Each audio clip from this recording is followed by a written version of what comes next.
他连忙将我扶住，定定地看着我，脸上有心疼，眼里闪着光。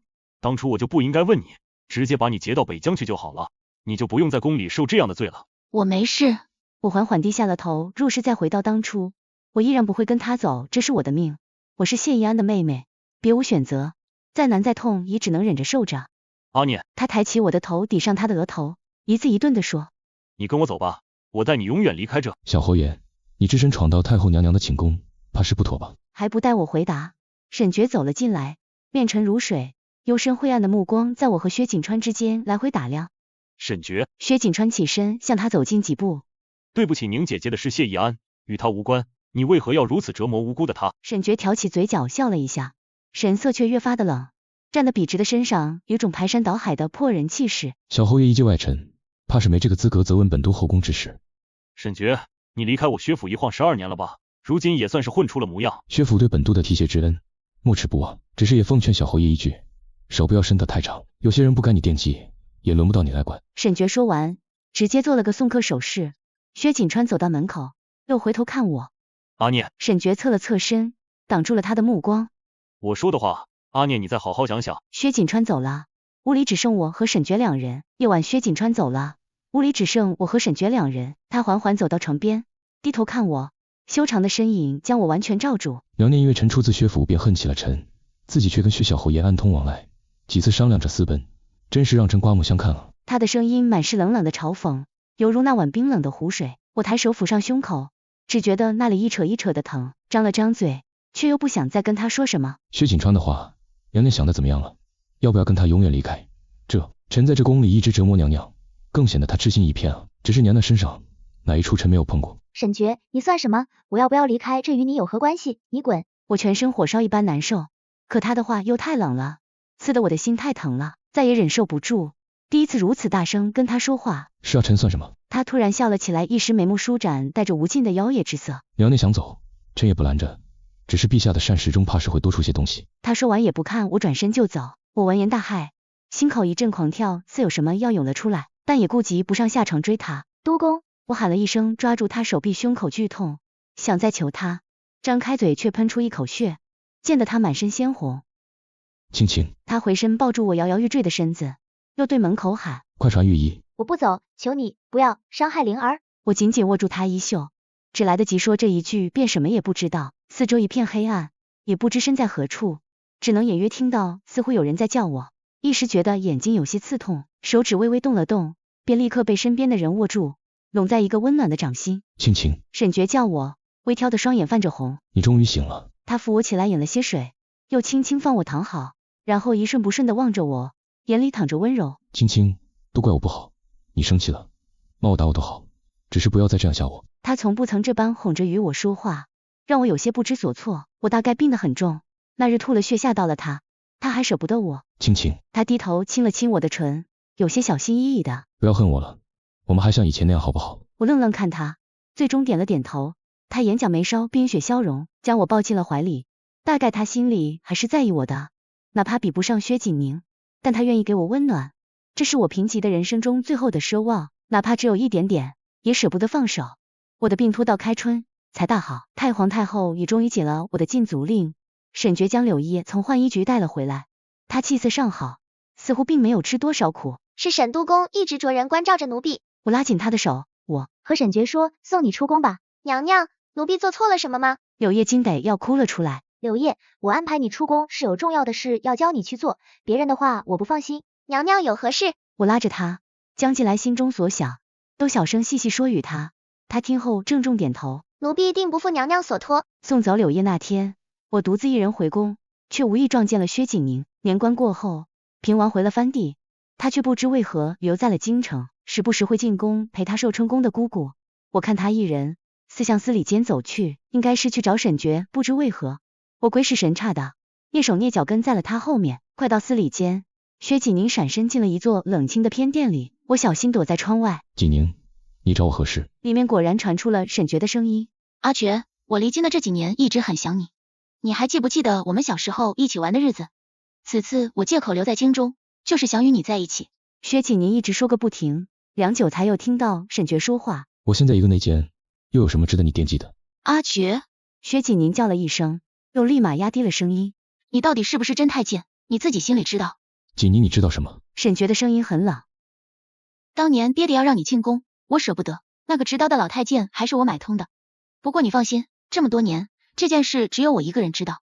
过了一会儿，沈觉的声音又响起，说得又平又缓，不带丝毫感情。锦宁，其实当年我醒来发现后，就自行做了了断，不然这12年，我如何能在宫中活得下去？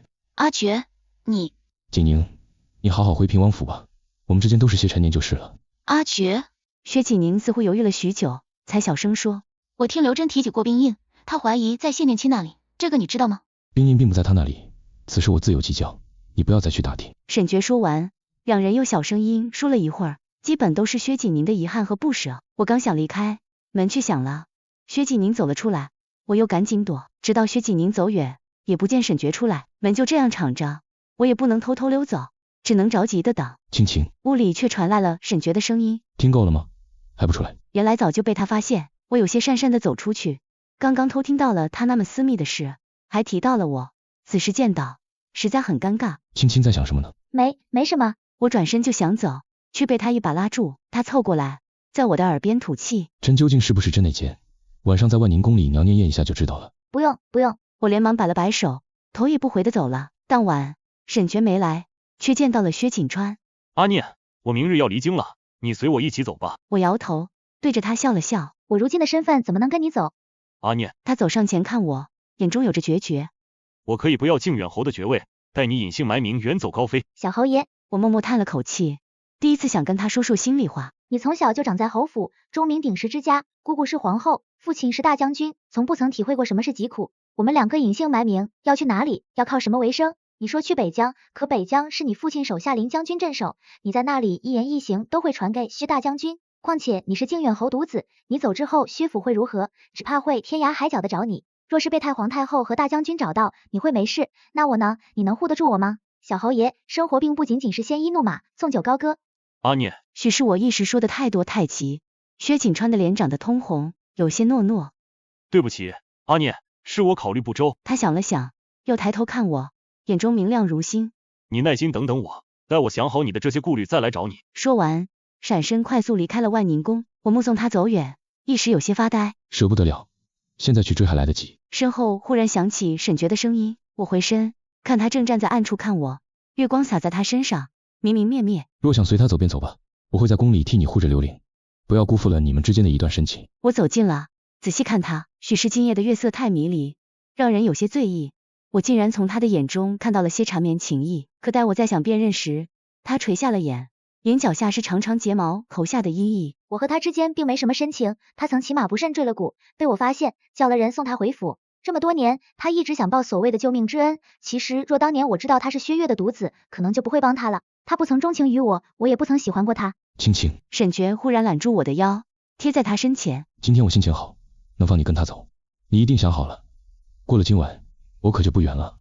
我没有犹豫，摇了摇头，伸手环上了他的脖颈。我不跟他走。他将我抱起，直接走进店里，放在床上。青青，他又唤我，怎么了？没什么。他垂目想了想，又对着我笑起来，眉目溢着春色。娘娘，太皇太后召您现在去趟寿春宫。我有些意外，自从薛景宁留在京中时不时进宫，他几乎从不召我过去。可知何事？奴婢不知。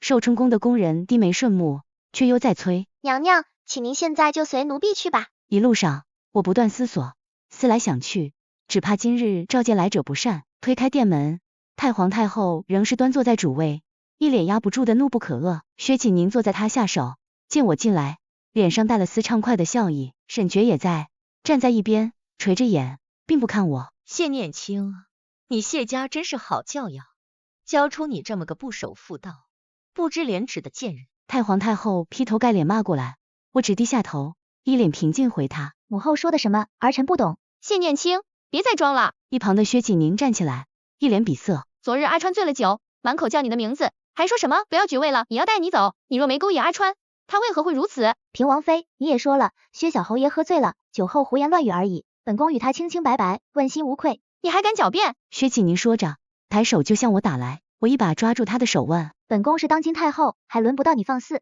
你……薛景宁甩开我，又回头去看主位上那人，叫了声姑母。谢念卿，你寡廉鲜耻，有辱皇家，本宫不能再留你了。太皇太后挥了挥手，手上扳指和镯子揭泛着闪闪寒光，赏你点最后的体面，你自己选吧。我看着摆在面前的3样东西，匕首、白绫和鸩酒，后退了2步。看来今日他是针对我起了杀心。有件事我一直藏着，事关重大，非到万不得已不能出口，而今日为了自保，也不得不说了。母后，您杀不得。我刚开口，话还没说完，就忽然被打断。太皇太后，您不能动他。沈爵说着，挡在了我身前。沈爵，你说什么？朕说，您不能动他。沈爵的声音不大，说得很慢，口气淡淡的，在场所有人都听得清清楚楚。好你个沈爵，反了你了。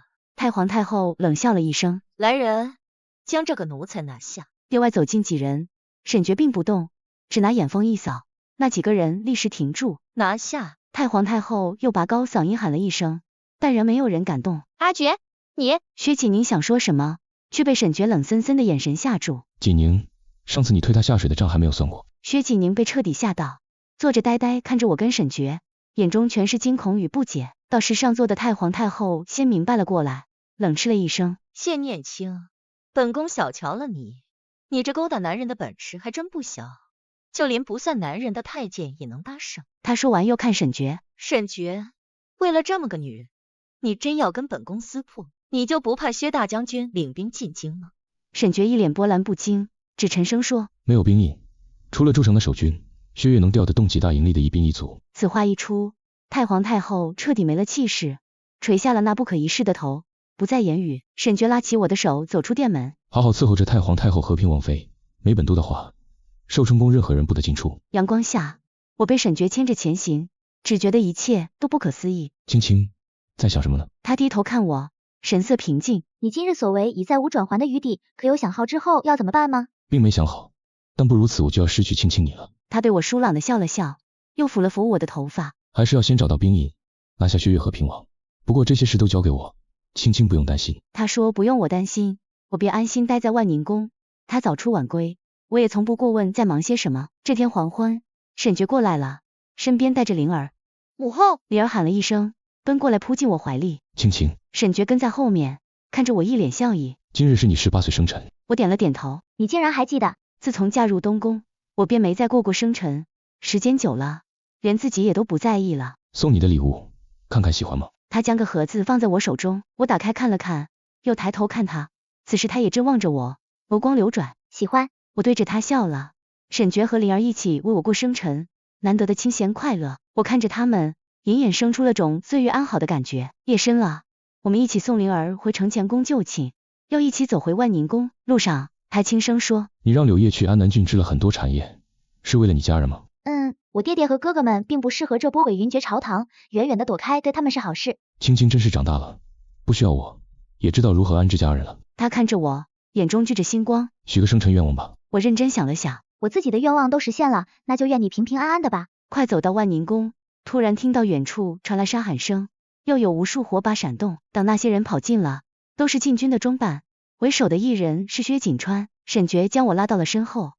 沈爵谋害太皇太后与平王妃，作乱犯上，即刻拿下。薛锦川话音一落，几名禁军过来，直接抓住沈爵的双臂绑紧，带走。沈爵被押着上了囚车。他回过头来对我说了一句：“青青，别怕。”我被刚刚一切惊得缓不过的神来，等到沈爵走远了，才问：“小侯爷，这是为何？”薛锦川走过来，小声说：“阿念，你先回宫，我不会伤害你的。”我在万宁宫等了几日，终于等来了薛锦川。他说：“阿念，沈爵知道兵印在哪里，却怎么用刑也不肯说，他只说想要见你。”即便是今日，他看着我仍旧是那副不屑与高高在上，但也因为他一直高高在上，有些道理并不明白。太皇太后，您一直身居高位，把别人都当作顾全的棋子，时间久了您大概忘了，棋子也会有自己的想法和欲望。让沈爵选我并不难，因为他跟我一样恨薛家。就像您说的，平王继位，他充其量不过仍是你们豢养的狗，而我将全族远远送到南安郡，就是要告诉沈爵，我谢家绝不会像薛家那样妄图操控他。在年幼的灵儿和成年的平王之间，无论是谁坐在掌印的位子，都会知道怎么选吧。太皇太后听我说完，默然良久，终是叹了口气：“是我薛家棋差一招，如今你要怎样？”我做了个手势，身后的工人立时将东西端了上来。您是太皇太后，儿臣给您留着体面，这3样您自己选吧。我将多日前他对我说的话原封不动还了回去。谢念卿，你敢犯上作乱？薛启宁忍不住喊了起来。我轻轻笑了一声，看着他淡淡的说，我如何犯上作乱了？只不过是清除图谋不轨的薛氏一党罢了。明日朝堂坐在殿上的，仍旧是我姐姐的儿子，先皇昭告天下的皇位继承人。主位上的太皇太后气势彻底弱了下来，看我的目光也终于不同。你比你姐姐厉害，她做不到的事你做到了。刚子一折，我长姐那般要强的性子，在宫中也只熬了6年，我又如何能再像她那样？罢了，罢了，是本宫输了。太皇太后面露心灰意冷，说完起身端起鸩酒一饮而尽，不多时便吐血没了气息。姑母，姑母！薛启宁抱着她，只是哭个不停。我看着他冷冷开口，薛景宁，剩下的2样东西，你选一个吧。谢念卿，你……我看着他瑟缩发抖的样子，突然想让他死得更安心些。薛景宁，你知道沈爵身上的秘密吧？你怎么会知道？他完颜直愣愣盯着我，眼中是绝望和不甘。我勾起唇，轻轻笑了笑。他夜夜来本宫这里，本宫怎会不知道？薛景宁，你安心的走吧，你喜欢的男人是本宫的，你在意的后宫主位也是本宫的。说完，我不再理他，转身出门。身后传来他撕心裂肺的哭声，我对着门外的工人小声说，平王妃还有些眷恋，你们进去帮帮她吧。今夜所有的事终于都了结了。我走在回万宁宫的路上，抬头看了看天，真是好夜色，月光融融，漫天繁星。同在这片星夜下的沈爵此时在做什么呢？我已经有些想他了。他信我，将掌管宫廷的提督令给了我，我信他，将调动兵马的兵印告诉了他。冥冥之中，我用了这么多年的隐忍彷徨，原来只为遇见他。所以那日他要我许生辰愿望，我说我的愿望都已实现，只愿他能平平安安。今后这宫中的漫长岁月，还要我与他互相扶持着，一同携手走过。日子平静如水，一晃2月已过。这天我正在万宁宫里陪着灵儿写字，有人推门进来。青青，我抬头，他仍旧是我最初见到的模样，瘦削挺拔，一身大红叶洒，细腰上鸾带端正，只是脸上不再淡漠薄凉。他看着我，唇边含着笑意，目光缱绻，好似住着一滩春水。青青，我回来了。我快步走过去，扑进他怀里。沈爵，我一直在等你。